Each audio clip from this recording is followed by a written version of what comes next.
ये कहानी खूबसूरत जंगल की है जहाँ कई सारे पक्षी अपना जीवन बसर कर रहे थे। उसी जंगल में टुनटुनी नाम की गरीब चिड़िया जो अकेले ही टूटे फूटे घोंसले में अपना जीवन बसर कर रही थी। इन दिनों जंगल में बरसात का मौसम था। सारे बादल आसमानों में अपने अंदर पानी लिए घूम रहे थे। अरे बाप रे, आसमान में तो कितने काले बादल मंडरा रहे हैं। लगता है आज बहुत जोरों की बारिश होने वाली है। अब मैं क्या करूं? कहीं बरसात ज्यादा हो गई तो मेरा घोंसला तो पूरा टूट जाएगा। पहले ही मेरा घोंसला कितना टूटा फूटा है। इससे पहले कि बारिश शुरू हो जाए मुझे अपना ठिकाना कहीं और करना होगा। टुनटुनी चिड़िया उड़ते हुए जंगल के हर पक्षी के घोंसले में जाती है और हर पक्षी से मदद की गुहार लगाती है, पर कोई भी पक्षी टुनटुनी चिड़िया को अपने घोंसले में पनाह नहीं देता। आखिरकार थक हार कर टुनटुनी चिड़िया अपने घोंसले में वापस आ जाती है। तभी बारिश शुरू हो जाती है। बारिश इतनी तेज हो रही थी कि टुनटुनी चिड़िया का सारा घोंसला टूटकर पानी में बह जाता है। टुनटुनी चिड़िया पेड़ की एक डाली पर बैठी पानी में भीग रही थी। तब तक आप लोग कमेंट में बताएं 14 into 6 कितने होते हैं। अरे बाप रे, कितना ठंडा पानी है। अरे बादलों, क्या आज ही सारे पानी की बरसात करोगे? अरे कोई है क्या? अरे कोई है, मेरी सहायता करो। बारिश का पानी तेजी से आ रहा था। टुनटुनी चिड़िया उस बरसात के पानी में पूरी भीग रही थी। जंगल का कोई भी पक्षी बरसात में उसकी मदद करने को आगे नहीं आया। तब एक बादल उड़ते उड़ते टुनटुनी चिड़िया के पेड़ के पास आता है। टुनटुनी चिड़िया जब उस बादल को देखती है, अरे बाप रे, ये बादल तो मेरे पास ही आ गया। चिड़िया बहन, मुझसे डरने की जरूरत नहीं है। मैं आपको कोई नुकसान पहुंचाने नहीं आया हूँ। मैं जब से आसमान में उड़ रहा हूँ तो मेरी नजर आप पर पड़ी। मैंने देखा कि आप अकेले इस पेड़ की डाल पर बैठकर बरसात के पानी में भीग रही हो। तो ऐसा क्यों चिड़िया बहन? क्या आपको बरसात लगने में मजा आता है? वो क्या है ना बादल भाई, इस बरसात के पानी से मेरा घोंसला टूटकर इस पानी में बह गया है। अब मुझे अपना सर छुपाने के लिए ना तो मेरे पास कोई घोंसला है, ना ही कोई छत। अरे चिड़िया बहन, अगर आप इसी तरह बरसात के पानी में भीगती रहीं तो आप तो बीमार हो जाओगी। इस जंगल में तो काफी सारे पक्षियों के घोंसले हैं। आप उनमें से एक पक्षियों के घोंसले में चली जाइए ना। बादल भाई, मैंने हर पक्षी से सहायता मांगी पर किसी ने भी मेरी सहायता नहीं की। क्या? हमने तो सुना था कि पक्षियों में एक दूसरे के प्रति बेहद प्रेम और लगाव रहता है, पर आपकी कोई पक्षी सहायता नहीं करता। ये कैसे हो सकता है? बादल भाई, समय के साथ साथ हर चीज बदलती जाती है। चिड़िया बहन, आप मजबूत वाली लकड़ियों से अपना घोंसला बना लीजिए ताकि आपको बरसात के पानी से कभी कोई समस्या न आए। बादल भाई, मैंने आपसे कहा ना, समय के साथ साथ हर चीज बदल जाती है। पहले इस जंगल में हर चीज मुफ्त में मिला करती थी, पर जब से दौर बदला है, हर पक्षी ने जंगल का हर इलाका अपने नाम कर रखा है। जहाँ मजबूत लकड़ियाँ हैं, वहाँ कुछ पक्षियों ने डेरा डाल रखा है और वो मजबूत लकड़ियाँ भारी भरकम दामों में बेचते हैं। क्या जंगल में इतने बदलाव हो गए? यहाँ सब कुछ बदल गया है। तो फिर अब आप क्या करोगी चिड़िया बहन? आपका घोंसला बनाना तो बहुत मुश्किल है। बादल भाई, लगता है मेरे भाग्य में यही सब लिखा होगा। बचपन से लेकर अब तक कोई सहारा नहीं मिला, ना ही किसी ने हाथ थामा। अब तो ऐसी समस्या से निपटने की आदत सी हो गई है।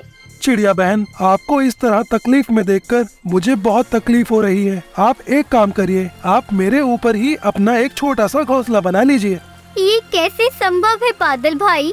हाँ चिड़िया बहन, बिल्कुल संभव है। आपके लिए मैं लकड़ियाँ इकट्ठा करता हूँ, फिर आप मेरे ऊपर अपना एक घोंसला बना लीजिए। ऐसा करने से आपको न बरसात से कोई तकलीफ होगी, न ही आपको गर्मी लगेगी। आपका जीवन एकदम अच्छे से बीतेगा और इसी बहाने मुझे भी आपका साथ मिल जाएगा। हम दोनों मिलकर खूब मस्ती करेंगे, खूब बातें करेंगे, एक दूसरे के सुख दुख के साथी बनेंगे। ये बात सुनकर टुनटुनी चिड़िया के दिल में एक उमंग जाग उठती है और वो उसी बरसात में धीरे धीरे एक एक लकड़ी उस बादल के ऊपर रखती जाती है। जैसे तैसे टुनटुनी चिड़िया अपना घर उस बादल पर बना लेती है और उसमें रहने लगती है। बादल टुनटुनी चिड़िया को लेकर आसमान की ओर निकल पड़ता है। चिड़िया बहन, कैसा लग रहा है आपको बादलों के घर में? बादल भाई, सच कहूँ तो बहुत मजा आ रहा है। आपका बहुत बहुत धन्यवाद बादल भाई, जो आपने मेरे लिए इतना सब किया।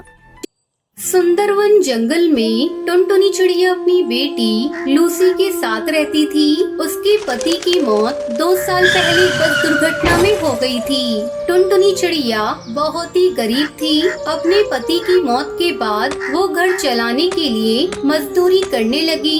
एक दिन टुनटुनी चिड़िया अपनी बेटी से कहती है, बेटा, देख रही हूँ तू कई दिनों से स्कूल नहीं जा रही है, क्या बात है? माँ, मेरी स्कूल की फीस तुमने जमा नहीं किया था, इसलिए टीचर ने मेरा नाम स्कूल से काट दिया। तूने मुझसे कहा क्यों नहीं लूसी? मैं आज ही जाकर सेठ से कुछ रुपए उधार मांग कर लाती हूँ। कल तेरे स्कूल चलकर तेरी सारी फीस जमा कर दूंगी। टुनटुनी पैसे मांगने के लिए सेठ के यहाँ जा रही थी। तभी रास्ते में उसे कालू मिलता है। क्यों नहीं टुनटुनी, कहाँ जा रही है? कितनी बार तुझसे कहा है तू मुझसे शादी कर ले, पर तू मानती नहीं। तुझे पता है ना मैं तुझसे कितना प्यार करता हूँ, पर तूने मेरा प्यार ठुकरा कर उस कमबख्त बंटी से शादी कर ली। अब तो वो भी नहीं रहा, अब भी समय, तू मुझसे शादी कर ले। मैं तुझको रानी बना कर रखूंगा। रानी, मेरा इतना बड़ा घर है, बस एक घर वाली की कमी है। ये क्या बदतमीजी है कालू? तू हर बार मेरा रास्ता क्यों रोक लेता है? टुनटुनी रानी, तुम इतना क्यों भड़क रही हो? गुस्से में तुम्हारा चेहरा बहुत प्यारा लग रहा है। तुझे शायरी बहुत सोच रही है। अगर तू मेरे सामने से नहीं हटा तो मैं तेरा वो हाल करूँगी कि तू आईने में अपना चेहरा देखना भूल जाएगा। काकी, ओ काकी, इधर तो आना।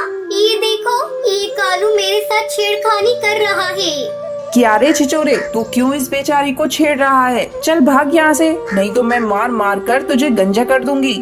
काकी, तुम हमारे बीच में मत आओ, चुपचाप अपने रास्ते जाओ, नहीं तो अच्छा नहीं होगा। रुक, मैं अभी तुझे बताती हूँ। तभी कुछ और पक्षी वहाँ आ जाते हैं। बढ़ती हुई भीड़ को देखकर कालू वहाँ से भाग जाता है।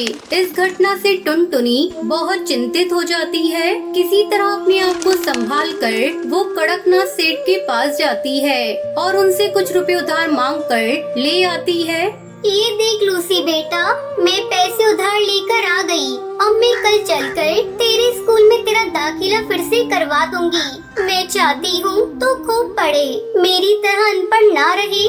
माँ, वो सब तो ठीक है, लेकिन तुम इतनी उदास क्यों दिखाई दे रही हो? सेठ ने कुछ कहा है क्या? नहीं बेटा, ऐसी कोई बात नहीं, तू ज्यादा मत सोच। अगले दिन टुनटुनी अपनी बेटी लूसी के साथ उसके स्कूल जाती है और उसकी सारी फीस जमा कर देती है।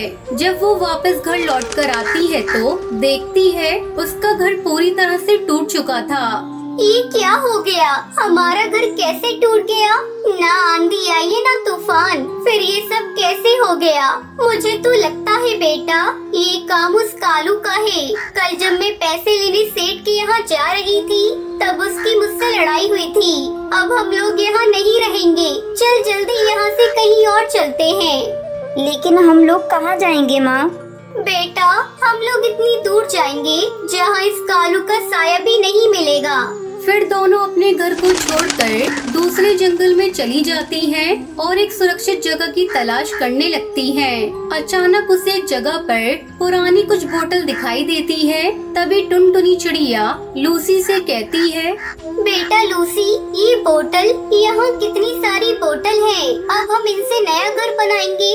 इस तरह दोनों माँ बेटी मिलकर बोतल को इकट्ठा करती है और उन्हीं बोतल से सुंदर सा घर बनाती है। माँ, ये घर तो हमारे पुराने लकड़ी के घर से भी ज्यादा सुंदर और मजबूत है। बेटा, ये घर हमें तेज बारिश और ठंड से भी बचाएगा। चल बेटा, अब खाने की तलाश में जा रही हूँ। टुनटुनी चिड़िया खाने की तलाश में चली जाती है। तभी तेज बारिश शुरू हो जाती है। टुनटुनी चिड़िया एक पेड़ की डाली पर बैठ जाती है। मेरी बेटी ठीक तो होगी ना? बारिश भी बहुत तेज हो रही है, मुझे जल्दी से अपने घर जाना होगा, वो बहुत डरी हुई होगी। इधर बारिश थमने का नाम नहीं ले रही थी। बारिश बहुत तेज थी। अपनी बेटी की फिक्र में वो उड़ चली। उसके पर भीग चुके थे, उसे उड़ने में भी दिक्कत हो रही थी। अरे वाह, वो देखो अपना शिकार हमारे पास खुद चल कर आ रहा है। तेज बारिश में इसे खाने में मजा आ जाएगा। टुनटुनी चिड़िया उस शिकार चील के पास आ जाती है। अरे ओ चिड़िया, रुक जा, इतनी तेज बारिश में कहाँ जा रही हो? टुनटुनी चिड़िया एक निडर चिड़िया थी, पर उसे थोड़ा डर भी लग रहा था। जी, मैं घर जा रही थी। अब तुम अपने घर नहीं, सीधे हमारे पेट में जाओगी। उसकी ये बात सुनकर टुनटुनी डर जाती है। उसे कुछ भी समझ नहीं आ रहा था। तभी उसको एक आइडिया आता है। अरे भाई, आप मुझे कैसे खा सकते हो? मुझे खाने के लिए किसी ने पहले से रिजर्वेशन करा कर रखा है। क्या? कौन है वो दुष्ट जो हमारे शिकार का पहले से ही रिजर्वेशन कर रखा है? वो कोई और नहीं, कालू कौवा है। उसकी इतनी हिम्मत जो मुझसे टकराएगा? तो चलो एक बार उससे लड़कर देख लो। अगर तुम जीत गई तो मुझे खा सकते हो। टुनटुनी चिड़िया निकल पड़ी कालू की तलाश में, जिसने उसका घर तोड़ा था। टुनटुनी चिड़िया आगे आगे उड़ रही थी, पीछे पीछे शिकारी चील। तभी उसे एक पेड़ पर वो कालू कौवा दिखाई देता है। देखो, वो रहा कालू कौवा। इतना सुनते ही शिकारी चील कालू कौवे पर टूट पड़ते हैं। टुनटुनी मौका देखकर वहाँ से भाग जाती है और अपने प्लास्टिक बोतल घर में खुशी खुशी रहने लगती है।